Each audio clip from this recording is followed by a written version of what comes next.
دوستان عزیز، السلام علیکم و از همه شما سپاسگزاریم برای تمناهای نیک و دعاهای بسیار هم نیکتون.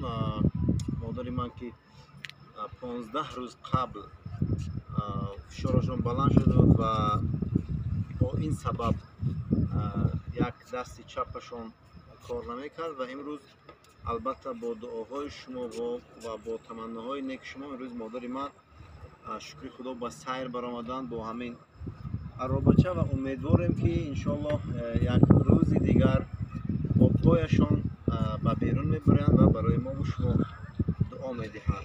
مادر جان چی گوید برای دوستا؟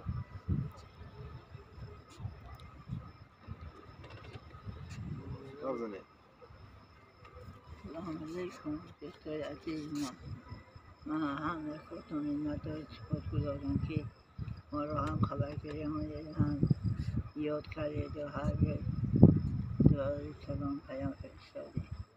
هزاران بار شکر میکنم. به دوست در جهان باشدن مشکل دوست باشد بگیر از دست دوست در کلیشان حوله زبان خدا را شکر ماندن قبل ماندن که درمانده نیستیم. هزاران بار شکر بس شکر. تشکر.